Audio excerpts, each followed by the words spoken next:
ఏలూరు జిల్లాలో జిలుగుమిల్లి నుండి పట్టిసీమ వరకు నిర్మిస్తున్న NH-365BB రోడ్డు విస్తరణలో భాగంగా భూసేకరణ జరిగిందని రెడ్డి గణపవరం గ్రామస్తులు మీడియా సమావేశంలో తెలిపారు.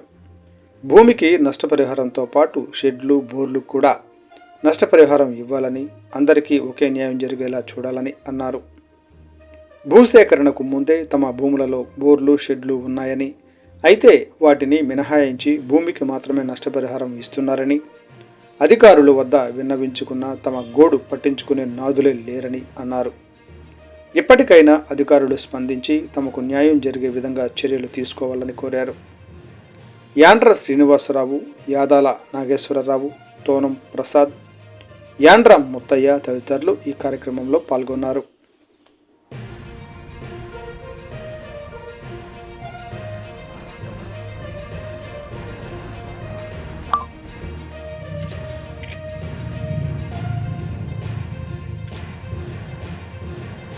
మాది ఇంచుమించు ఎకరం 10 సెంటుగా పోతుందండి.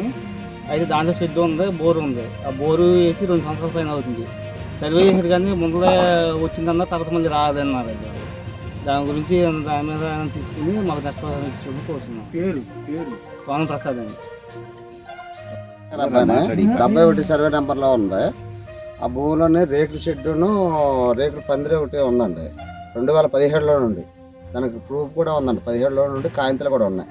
అలాంటి షెడ్లను కూడాను మేము మందు కట్టలు వేసుకుంటానికి చేతానికి పామల తోటలో వేసుకునే వాటిని అక్కడ వేసుకుంటానండి.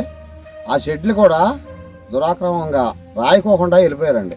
అసలు వచ్చి షెడ్ ఉందా, చెట్లు ఉన్నాయా ఏంటా అనేది కూడాను వాళ్ళు వచ్చినట్టు కూడాను ఏ అధికారి కూడా మాకు చెప్పలేదండి. చెప్పకోకుండా వాళ్ళు ఇష్టకరంగా ఉన్నాయి లేని, ఒకవేళ ఉన్నా సరే లేవు అని చెప్పేసారంటే రాయకుండా వెళ్ళిపోయారండి. అది మాకు వాటి నిమిత్తం మాకు ఆ రోడ్డు పడిన దానికి సంబంధించి ఆ షెడ్లకి వచ్చేది మాకు ఏమన్నా గవర్నమెంట్ ద్వారాగా మాకు ఇప్పించాల్సిందిగా